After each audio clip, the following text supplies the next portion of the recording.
শুক্রবার সাত সকালে উত্তর চব্বিশ পরগনার সন্দেশখালীতে তুলকালাম কাণ্ড। রাশন দুর্নীতির তদন্তে গিয়েও তৃণমূল নেতার বাড়ি ছেড়ে কার্যত পালিয়ে যেতে হলো ইডিকে।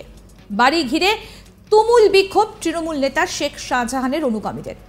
ইডির গাড়ি ভাঙচুর, কেন্দ্রীয় বাহিনীকে ঘিরেও বিক্ষোভ স্থানীয়দের।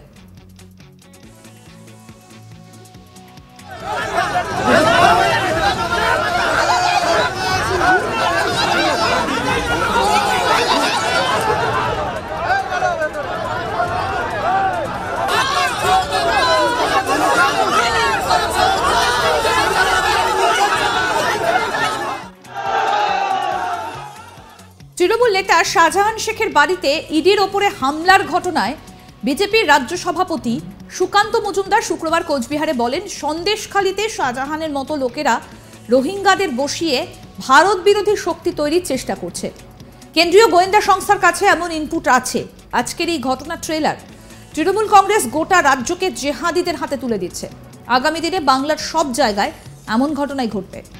রাজ্য সভাপতি আরও বলছেন, পশ্চিমবঙ্গ ভারতের আন্তরিক সুরক্ষার জন্য থ্রেড হয়ে উঠেছে, বিপদ হয়ে উঠেছে।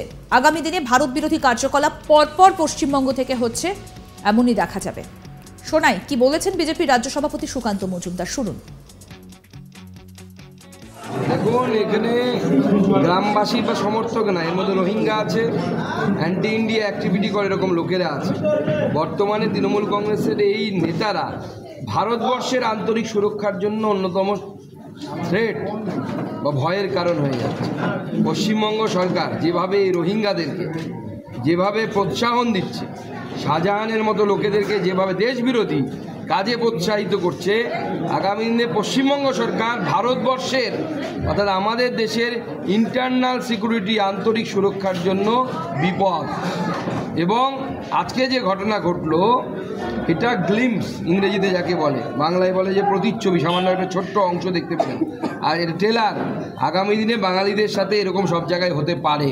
সেই জন্য বাঙালিদের চিন্তা করা উচিত যে তৃণমূল কংগ্রেস নামক হারমাত জিহাদিদের হাতে এই বাংলার দায়িত্ব বাংলার মানুষ ছেড়ে রাখবে, নাকি যে বাঙালির জন্য এই শ্যামাপ্রসাদ মুখার্জি বিজেপির প্রতিষ্ঠাতা বৃত্তিপুরুষ, যিনি বিজেপি তৈরি করেছিলেন, তার লোকেদের হাতে বাংলাকে দেবে।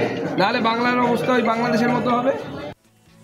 আরও জানা গিয়েছে, 5ই জানুয়ারি শুক্রবার রেশন বন্টন দুর্নীতি মামলায় অভিযুক্ত তৃণমূল নেতা শাহজাহান শেখের বাড়িতে হানা দেন ইডির অফিসাররা। শুক্রবার ঘড়ির কাঁটায় তখন সকাল 6:30। তবে সেই বাড়ি তালাবন্ধ ছিল।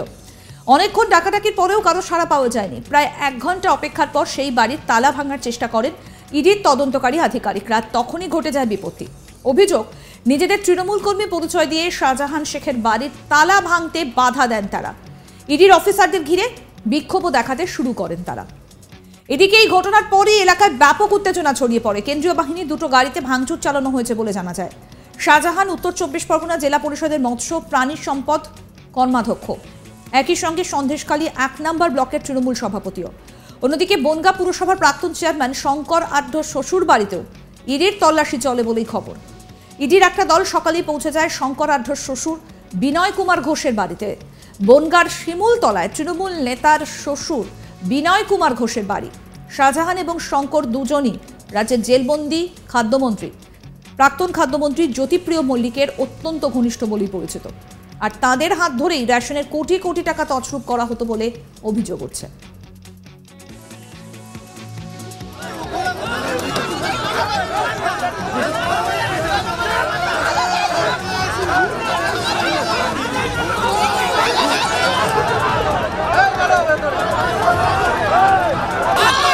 আসুন আপনাদেরকে আরো একবার শোনাই বিজেপির রাজ্য সভাপতি সুকান্ত মজুমদার কি বলেছেন। এখন এখানে গ্রামবাসী বা সমর্থক না, এর মধ্যে রোহিঙ্গা আছে, অ্যান্টি ইন্ডিয়া অ্যাক্টিভিটি করে এরকম লোকেরা আছে। বর্তমানে তৃণমূল কংগ্রেসের এই নেতারা ভারতবর্ষের আন্তরিক সুরক্ষার জন্য অন্যতম থ্রেট বা ভয়ের কারণ হয়ে যাচ্ছে। পশ্চিমবঙ্গ সরকার যেভাবে এই রোহিঙ্গাদেরকে যেভাবে প্রোৎসাহন দিচ্ছে, শাহজাহানের মতো লোকেদেরকে যেভাবে দেশবিরোধী কাজে প্রোৎসাহিত করছে, আগামী দিনে পশ্চিমবঙ্গ সরকার ভারতবর্ষের অর্থাৎ আমাদের দেশের ইন্টারনাল সিকিউরিটি আন্তরিক সুরক্ষার জন্য বিপদ।